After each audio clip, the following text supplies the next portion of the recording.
I never thought I would live to see the day my husband was gone. He had been my companion for nearly 20 years, the man I had trusted with every secret, every hope, every quiet fear I had kept buried deep inside me. And yet, even after all those years, there were corners of his life I had never touched, doors I had never been allowed to open. One door in particular had always been off limits, a small, unassuming door in the back of our home, tucked behind the laundry room, hidden beneath a simple coat of paint that seemed almost to whisper, "Don't go there." When I first discovered it, years ago, I had asked him about it. I remember the afternoon clearly, the sun slanting through our kitchen window, the smell of fresh coffee lingering in the air, and me brushing my hand across that smooth, cold doorknob. "What's behind there?" I had asked, curiosity bubbling up inside me. He had stiffened immediately, his eyes narrowing, and for a moment I saw a flicker of something, fear, maybe, or anger. "That's none of your business," he said, his voice calm but firm. "Some things are mine alone." I remember nodding, because in that moment, I loved him enough to obey. I didn't argue.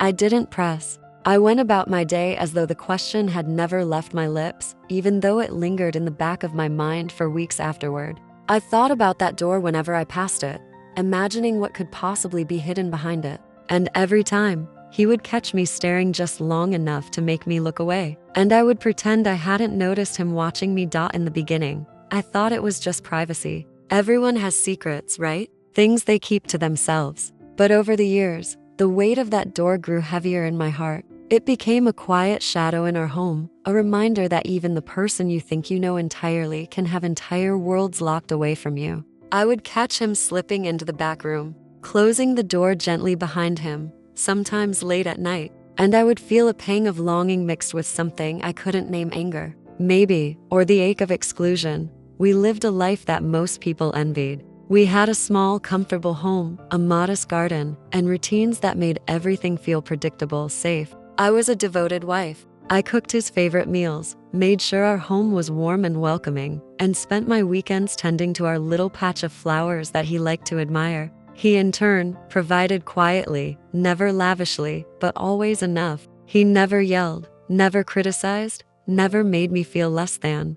On the outside, we were the perfect couple, the kind people told stories about when they wanted to speak of devotion and stability. But behind the smiles and the gentle routines, there was this one thing, this locked door that I could never enter. For years, I told myself it didn't matter. Maybe he needed a place to think. Maybe he had hobbies or work. I didn't understand. I respected that. I prided myself on respecting him, on letting him have the private corners of his mind that I could never reach. But every time I passed that door, my heart tightened just a little. Every time I heard the soft click of the doorknob turning, I felt a little invisible, as if there were parts of life that he reserved only for himself, and I would never belong there. Sometimes, late at night, I would lie awake and imagine opening it. I would picture shelves lined with old photographs, boxes of letters I was never meant to read, maybe even journals with thoughts about me, about us, hidden away where no one could see. I imagined all the little betrayals that could be tucked behind that door, evidence that the man I loved had a life completely separate from me.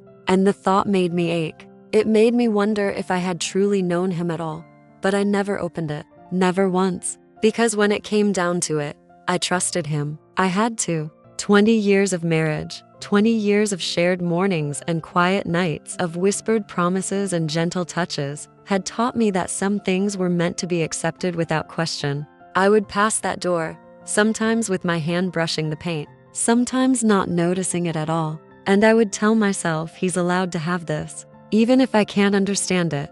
And then he died. It was sudden. Not an illness, not a long goodbye, but a heart attack that came in the middle of the night. I found him cold in his chair, a cup of tea still warm in his hand, as if he had only paused for a moment and never returned. The world tilted beneath my feet, the years of routine and quiet trust shattering in a way that left me hollow. I called for help, neighbors, paramedics, anyone who could bring him back, but no one could. And in the silence that followed, the house felt impossibly large, impossibly empty, as though the walls themselves mourned him alongside me. For days, I moved through the house almost automatically. I cooked meals I couldn't taste, watered the garden with hands that felt foreign, sat in the living room staring at the chair he used to occupy.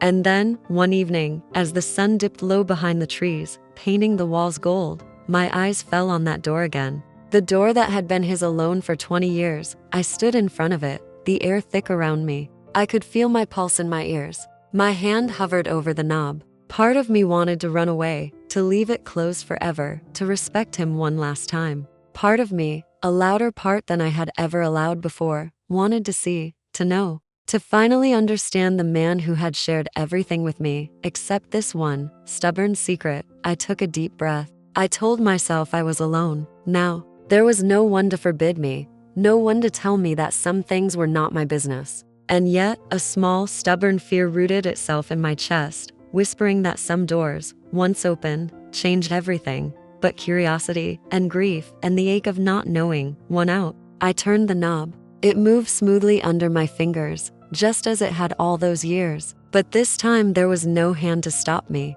I pushed the door open, slowly, as if it were fragile and might shatter at my touch. The room inside was dim, lined with shelves, boxes, and furniture I did not recognize. Papers were stacked neatly in corners, some tied with ribbons, others folded into envelopes. There were books, journals, and old photographs, faces I did not know smiling out at me, frozen in time. And then I saw the first sign that everything I had believed about my husband was only part of the story. A photograph on the desk caught my eye, him, but not the man I had known in our home. Younger, yes, but with a woman standing close to him, too close, her hand on his chest, smiling in a way that made my stomach twist. I recognized her instantly from the papers I had found tucked into one of the boxes, his handwriting on the envelopes. Dates that overlapped with our own life together. I realized then that I had been living with someone I didn't fully know. 20 years of trust, of shared life, and yet, there were shadows in the corners I had never entered.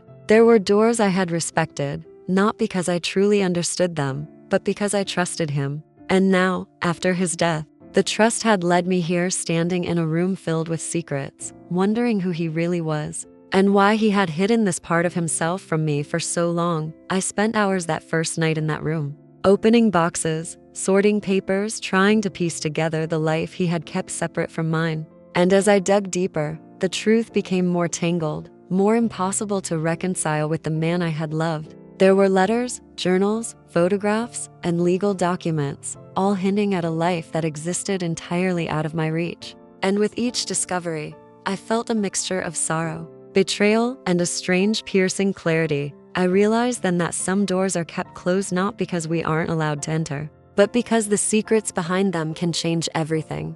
And as I sat alone in that small, hidden room, I understood that I was no longer a passive observer of his life. I was now the keeper of the truth, and it was mine to uncover piece by piece. I had no idea how long it would take, or if I would ever be able to fully understand the man I had shared my life with. But I knew one thing: he had chosen to keep this from me, and now that choice had passed into my hands. And in that moment, standing in the quiet, dim light of his secret room, I understood that the journey I was about to take would change everything I thought I knew about love, trust, and the man I had called my husband. After that first night, I didn't sleep much. The house, which had always been a place of comfort, now felt strange, almost alien.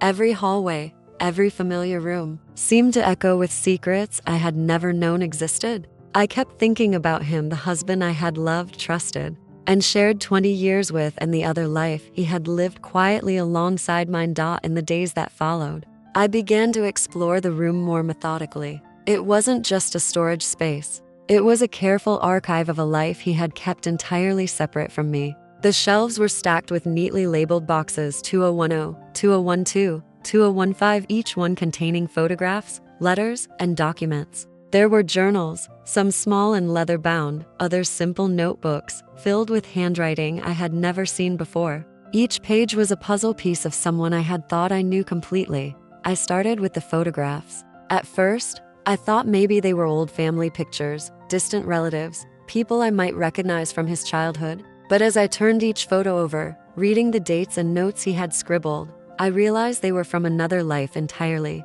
There were trips I didn't know about, friends I had never met, places he had visited alone or with someone else. And then I found her again and again, the woman from the first photograph I had seen. She appeared in dozens of pictures, laughing at parties, sitting across from him at dinners, walking arm in arm in parks. And in every image, he looked happy, different from the man I knew. As if he was showing a side of himself that he never revealed to me. I felt a strange combination of emotions: anger, confusion, grief, and an odd sense of mourning for a life I had never been part of. I had always prided myself on knowing him completely. I thought I understood his moods, his needs, his joys. But here was evidence that he had carefully curated a life I could not enter, and it made me feel small, invisible, and yet intensely curious. The letters were the hardest. They were addressed to the same woman, full of tender words I had never heard spoken to me. He wrote about shared memories, hopes for the future, and dreams that had nothing to do with the life we built together. I held the letters in my hands, feeling the weight of them, wondering if he had loved her in a way he never loved me, or if he simply compartmentalized love, keeping one for her and one for me. I read them over and over, sometimes aloud. Trying to make sense of the man I had lived with for 2 decades, I began keeping a journal of my own, writing down every photograph, every letter, every detail I could uncover. It became an obsession, but also a necessity. Without recording it, I felt as though the truth would slip through my fingers, and I would be left with only fragments of understanding. I wrote about my memories, my life with him, and then I contrasted them with the life he had hidden. It was a slow, painstaking process, and sometimes I would sit for hours without moving, staring at the stacks of papers, trying to reconcile the diversions of him. The backstory of his secret life slowly began to emerge. He had met her long before we were married, during his early 30s, while he was traveling for work. From the journals and letters, I pieced together that they had shared years of friendship, laughter, and perhaps even love, but at some point, he chose to marry me instead. I could see his reasoning in the careful documentation he left behind: a life of stability, someone to build a family with, a home he could come back to. And yet, despite the choice he made, he never fully abandoned the other life. He maintained it quietly, without ever letting me glimpse it. I remember one evening, sitting cross-legged on the floor of the secret room, holding an old photograph of them on a rainy street, umbrellas overhead, laughing as if the world belonged to them alone. My hands shook. I whispered to the empty room, "Why didn't you tell me? Did you think I wouldn't understand?" There was no answer, of course, just the soft hum of the house settling around me. And I realized that I would never hear his explanation, that some pieces of the puzzle would remain forever silent. Despite the pain, I also felt a strange connection to him through these artifacts. I could see the joy he experienced, the laughter he shared, the dreams he nurtured. It wasn't easy, and it certainly didn't erase the feeling of betrayal, but it humanized him in a way I had never understood. He wasn't just my husband. He was a man with desires, with choices, with a life that extended beyond the home we shared. And as much as I wanted to be angry, I also found myself mourning the complexity of him, the part of him I had never been allowed to know. I started to notice patterns. Certain years were filled with correspondence, trips, and notes to her. Others were sparse, almost as though he had been intentionally reducing contact, perhaps because life with me had become all-consuming, or perhaps because he felt a responsibility he could not ignore. The ebb and flow of his secret life became almost like a map, guiding me through the decisions he had made, the love he had felt, and the sacrifices he had chosen to keep hidden. At the same time, I began to reflect on our own life together, the moments I had cherished, the routines we had shared. I remembered his quiet gestures, making tea just the way I liked it, fixing a squeaky door in the middle of the night, leaving a note in my bag for no reason other than to make me smile. I realized that these small acts of love had been genuine, even if they existed alongside a life he kept hidden. I felt the duality of it sharply. He had loved me, yes, but he had also loved in ways I could never touch or understand. The more I uncovered, the more I understood the careful balance he had maintained. He had compartmentalized, keeping his two lives separate, never allowing them to collide. He had been devoted to me in the ways he thought mattered, and yet he had preserved a secret world that gave him joy and fulfillment in ways I could never provide. It was a revelation that was painful, yes, but also oddly illuminating. I started spending entire days in the room, sometimes losing track of time entirely. I discovered legal documents, property records, and correspondence that suggested he had invested in another life, another home, other plans. I didn't know if he had intended to reveal this to me one day, or if he had planned to carry it all to the grave. But now, in his absence, it was mine to explore, and every discovery made me feel closer to him. Even as it drove a wedge of grief through my heart, I also began to notice things about myself I hadn't realized before. I had always thought of myself as patient, forgiving, and understanding, but the depth of this secret forced me to confront my own limits. How much could I accept? How much could I understand without losing my sense of self? And yet, there was a strange peace in documenting it, in slowly piecing together the mosaic of his hidden life. It gave me a sense of control in a world that had suddenly become unpredictable and raw. Over weeks, the room transformed from a hidden closet into a sacred space of memory and revelation. I organized the boxes, cataloged the letters, and even created a timeline to make sense of the overlapping events. Each discovery led to another, like a chain reaction, and I felt a mix of sorrow and gratitude. Sorrow for the parts of him I would never know intimately, and gratitude for the glimpse into a man who had been far more complex than I had imagined. And through it all, I realized something fundamental. Love is never simple. It is never contained within the boundaries we expect it to be. My husband had loved me in his way, and he had loved another in his own way. And while the secrecy had hurt, it had also been his way of balancing the demands of his heart and the reality of his life. I began to see him not just as a betrayer, but as a man wrestling with impossible choices. Just as I had wrestled with the ache of knowing only part of his truth, I spent months like this, moving slowly through his hidden world. And in doing so, I began to understand the quiet courage it had taken to maintain it, and the quiet courage it would take for me to process it. I realized that this backstory, this slow, painstaking unraveling of his life, was not just about him. It was about me too, about understanding love, trust, grief, and the resilience required to face truths that are almost too heavy to bear. As I continued to sift through the evidence of his secret life, I began noticing patterns that unsettled me more than I expected. It wasn't just the existence of another woman or another home, it was the subtlety with which he had entwined their lives alongside ours. He had been meticulous, careful not to let the two worlds collide. But the more I dug, the more I realized how close they must have come to overlapping at times. There were dates, small appointments, and travel itineraries that, had I been paying closer attention, I might have noticed. I might have confronted him. But I hadn't, and now that knowledge hung over me like a shadow I couldn't shake. At first, I tried to tell myself that it was the past. He was gone, and what mattered was the life we had shared in the house I had always called home. But the evidence in that secret room refused to let me think that way. There were letters dated years after we had children, moments when I knew he had been home with us, yet he was also communicating secretly with her. He had hidden phone numbers, addresses, and even small gifts carefully stashed away. Every discovery brought with it a punch of anger, and yet also a strange sense of awe at the precision of his deception. I began to notice the little signs of betrayal I had missed over the years. A sudden business trip that didn't add up, a phone call he would take outside, a receipt I had never been shown, things that now seemed deliberate, calculated. It was as if he had been living with one foot in my life and one foot in another, balancing both worlds perfectly, while I had believed, unquestioningly, in the entirety of him.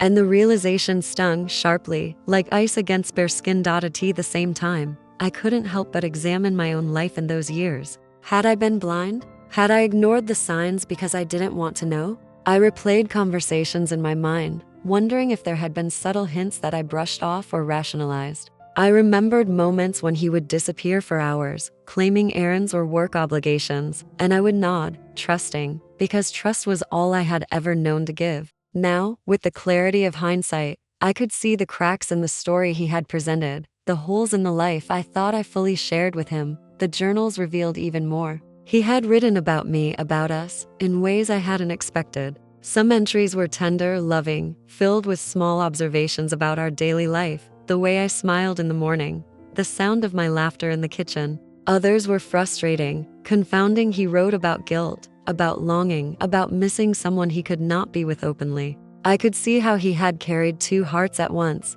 how he had compartmentalized love and desire into neat, separate boxes. And each word he had written tore at me because I could feel the intensity of emotion, yet also the distance that had existed in silence. There were moments when I felt myself unraveling. I would sit on the floor of that room for hours, staring at a photograph or reading a letter, and the quiet house would feel suffocating. I would cry quietly, not wanting the neighbors or the children to hear, and I would whisper to the empty room, asking him questions I knew I would never have answers to. Why did you hide this? Did you love me? Was I ever enough? There were no answers, only the echo of my own voice and the faint scent of the papers he had touched years ago. I also began to notice the subtle manipulations embedded in his life. He had carefully constructed an image of devotion in our home so carefully that I never doubted it. He was present, attentive, reliable, and yet, behind the scenes, he had another narrative. The dichotomy was maddening.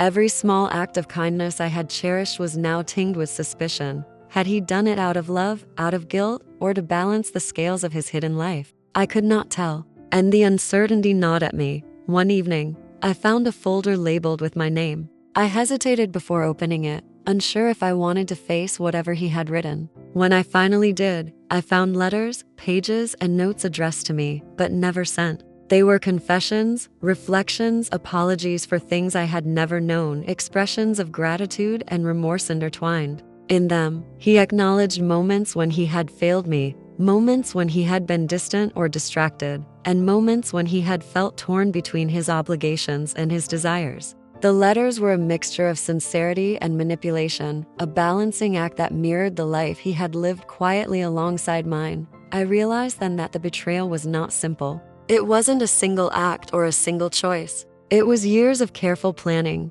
years of double lives, years of maintaining appearances while hiding an entire world from me. And yet, in the midst of anger and grief, I also saw the vulnerability, the fear of being discovered, the complicated humanity of a man who had loved me and another woman at the same time. It made the pain deeper, because it was no longer a story of simple infidelity. It was a story of secrecy, of complexity, of choices that weighed heavily on the soul.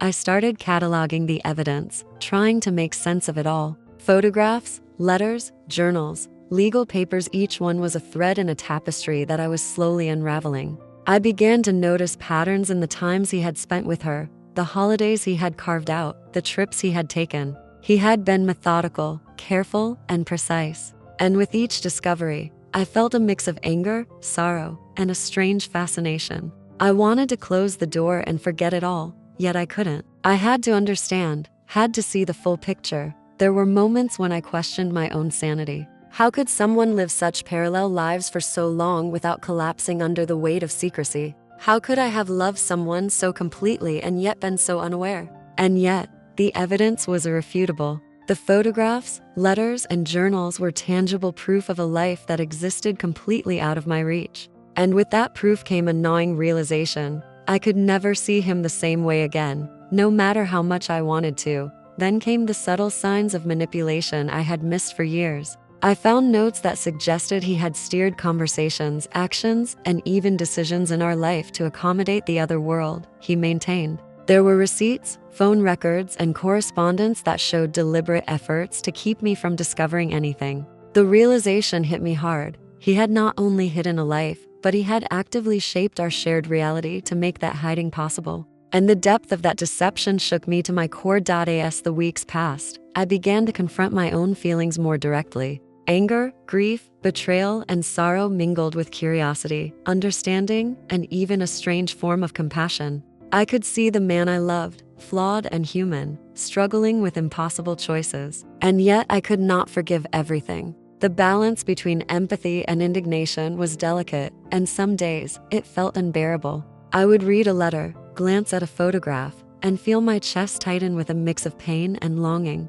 I couldn't name. And then, slowly, the pattern became undeniable. The hidden life he had led was more than just letters and photographs. It was financial, legal, and deeply entangled in ways I had yet to fully comprehend. There were bank accounts, property deeds, and contracts carefully stashed in that room, evidence of investments and commitments I had never been told about. And with that realization came the understanding that his secrecy was not just personal, it was structural. A life built in parallel with mine, invisible, untouchable, yet profoundly real. I realized I was standing at a crossroads. I could either close the door and pretend it didn't exist, try to preserve the memory of the man I had loved without confronting the evidence of the life he had hidden, Or I could face it, fully and completely, and follow the trail he had left piece by piece, until I understood the magnitude of what he had built behind my back. And the choice, though painful, was clear. I would know. I had to know. The day I stumbled across the folder that would change everything began like any other. I had been going through the room, methodically cataloging photographs and letters, when a thin, unassuming envelope caught my eye. It was tucked in the corner of a box labeled 2018 Personal Notes. The envelope was sealed, the paper slightly yellowed with age, and on the front, in handwriting I recognized instantly as his, was my name. I hesitated, my hand hovering over it. There was a quiet warning in the pit of my stomach, a sense that whatever lay inside would alter my perception irrevocably. But months of sifting through secrets had hardened me in some ways. I had developed a careful patience, a way of confronting the truth slowly, allowing myself to absorb the weight of it before reacting. And so, with deliberate hands, I broke the seal. Inside were letters, notes, and documents, more than I could absorb in a single glance. But what drew me first was a small journal, neatly bound, that seemed to have been written during the years when our life together was at its most stable, or so I had thought. I flipped it open, and the first line made my heart stop. I hope she never finds this. I froze. The words seemed impossibly small, but they carried a weight that made my chest tighten. And as I read further, the reality hit me like a wave I could not swim against. He had not only kept a life with another woman, he had carefully constructed it in parallel to mine, documenting it meticulously, anticipating discovery, and planning for the eventuality that I might one day uncover it. Each page revealed something more shocking than the last. Dates, locations, names, all meticulously recorded. There were photographs I hadn't seen, letters never sent, plans carefully drafted to maintain two existences without colliding. But the most painful revelation was the reason for the secrecy. This wasn't just about another woman, or even about maintaining appearances. It was about control. He had been controlling in ways I hadn't realized, shaping my perception, my daily routines, my understanding of our shared life, so that I would remain unaware.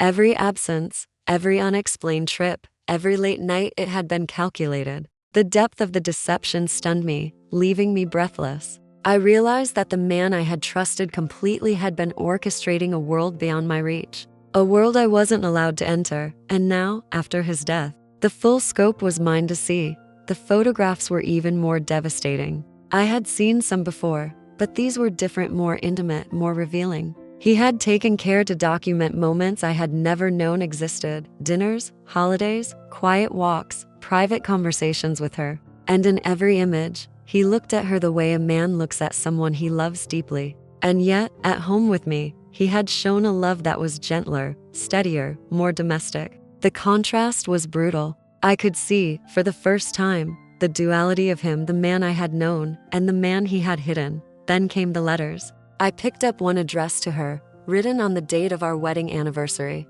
The words tore through me. I think of you constantly. I miss our laughter, our quiet moments. I am here, with her, but my heart remembers you. I dropped the letter, my hands trembling. How many times had I believed in his presence, only to realize that it was partial, selective, calculated?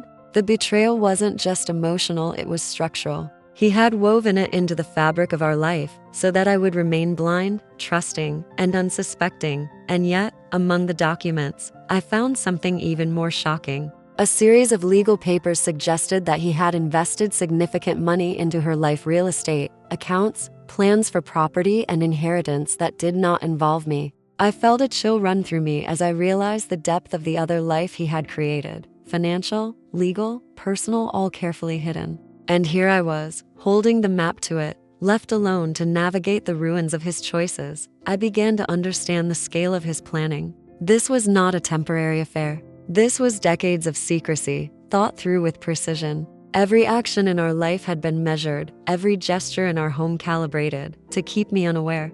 And yet, paradoxically, I also saw evidence of guilt, notes to himself, reminders of promises he had made to me, reflections on the unfairness of hiding this from me. It was a man at war with himself, and I was left to inherit the consequences, one day. As I sorted through a pile of photographs, I found an envelope marked "Emergency, do not open unless she dies." My hands shook as I opened it. Inside were letters and documents revealing details I had never imagined, plans he had made for her, legal contingencies, and instructions for her future without him. The realization hit me with full force. He had prepared for every eventuality, anticipating that I might one day be gone, that the truth would need to be revealed to her in a controlled way, and in that moment, rage and grief collided. I realized that the life I had shared with him was both genuine and manipulated, full of love, yet overshadowed by deceit. The very man I had trusted, admired, and leaned upon had spent decades managing secrets so carefully that I had never suspected, never questioned,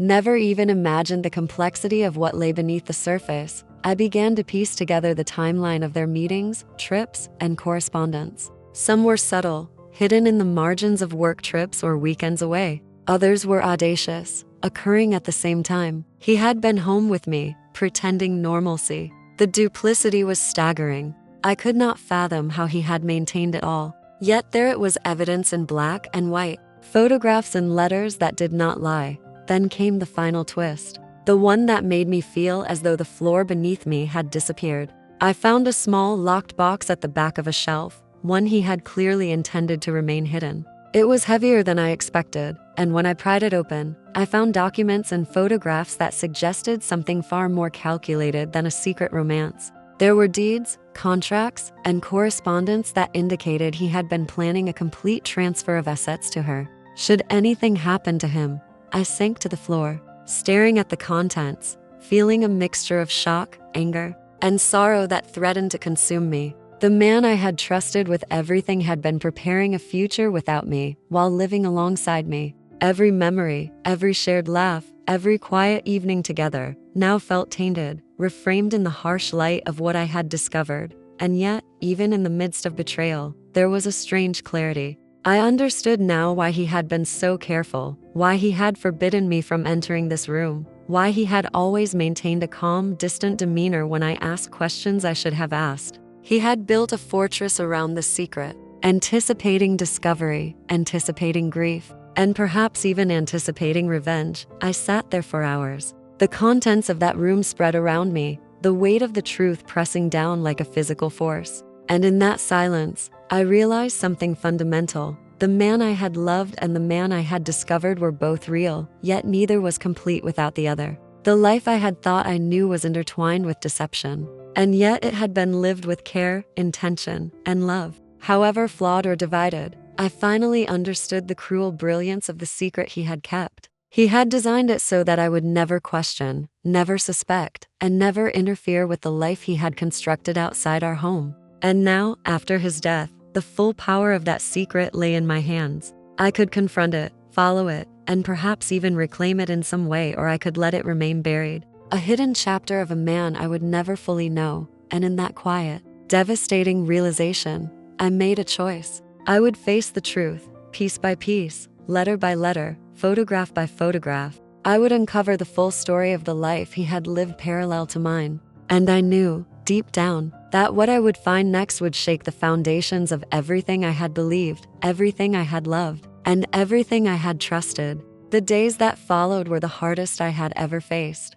I began to trace every lead, every note, every photograph, every document he had left behind. I discovered that the other woman, her name was Elise, had been far more than a passing presence in his life. She was part of a carefully constructed parallel existence, one that ran alongside ours for years. She had an address in a quiet part of the city, accounts in her name, and investments that he had facilitated without ever letting me know. The first time I visited her house, I felt a mixture of fear, anger, and an odd sense of responsibility. I knocked on the door with trembling hands, unsure what I would find or what I even wanted from her. When she opened it, she froze for a moment, recognition dawning in her eyes. "You're his wife," she said softly, almost as if stating a fact I already knew. I nodded, unable to speak. The silence stretched for long seconds before she stepped aside and gestured for me to come in. Inside, everything was calm, ordinary, deceptively simple. There were pictures on the wall, furniture, books, and little personal touches that made it feel lived in. I realized that this was the life he had built for her, the quiet, ordered life that existed entirely in parallel with mine. She didn't try to explain, didn't beg for understanding. She only spoke quietly, almost hesitantly, as if afraid her words would shift the balance of power in a room neither of us wanted to occupy fully. He loved me, yes, she said finally, her voice breaking slightly. But he loved you too. He tried to balance us both. I didn't want to hurt you. I never wanted that. Her words were carefully chosen, but I could feel the raw honesty beneath them. And for the first time, I realized that the betrayal was not simple. It wasn't about malice or cruelty, it was about choices, decisions, and an impossible juggling of hearts. I spent hours in her home, going through photographs, letters, and shared memories that she had kept. It was strange, almost surreal, to feel connected to this other life, to see the man I had loved through another lens. But there was also a tension, a sharp edge of injustice, that reminded me why I had come here. He had kept this from me, yes, but now the truth was mine to claim, and it changed everything. When I returned home that evening, I faced the full weight of it. I could see the pieces falling into place, the duplicity, the planning, the care he had taken to maintain both lives. I realized that I had been living with someone who had built two worlds, each carefully insulated from the other. And while I could mourn the man I thought I knew, I also understood that his life was far more complex than any single truth could capture. In the days that followed, I began to make decisions. I would confront the legacy he had left behind, not with anger alone, but with a clear mind and deliberate purpose. I traced accounts, untangled investments, and carefully documented every revelation. I realized that he had left everything in a way that required me to act, to choose what I would do with the power his secrets had given me. There were moments when I wanted to burn it all, to erase the evidence of the life he had hidden, but I couldn't. There was a sense of responsibility, even justice, in facing it fully. I had to know the full extent of his choices, to understand the man he had been, and to reconcile it with the life I had shared with him. It was painful, exhausting, and yet strangely liberating. I also began to notice the subtle ways in which his deception had shaped our marriage. Certain decisions, certain absences, certain gestures, they were not random. They had been calculated, even subconsciously, to maintain the separation of his worlds. And as much as I had loved him, I realized that I had been living in a carefully constructed narrative, one that had obscured the full truth. The betrayal was not a single moment, it was a lifetime of carefully chosen acts, designed to protect, manipulate, and maintain two realities simultaneously. Then came the confrontation with Elise that changed everything. She had begun to share details I could not have pieced together from letters alone, the moments he had confessed, the promises he had made, and the decisions that had shaped both of our lives.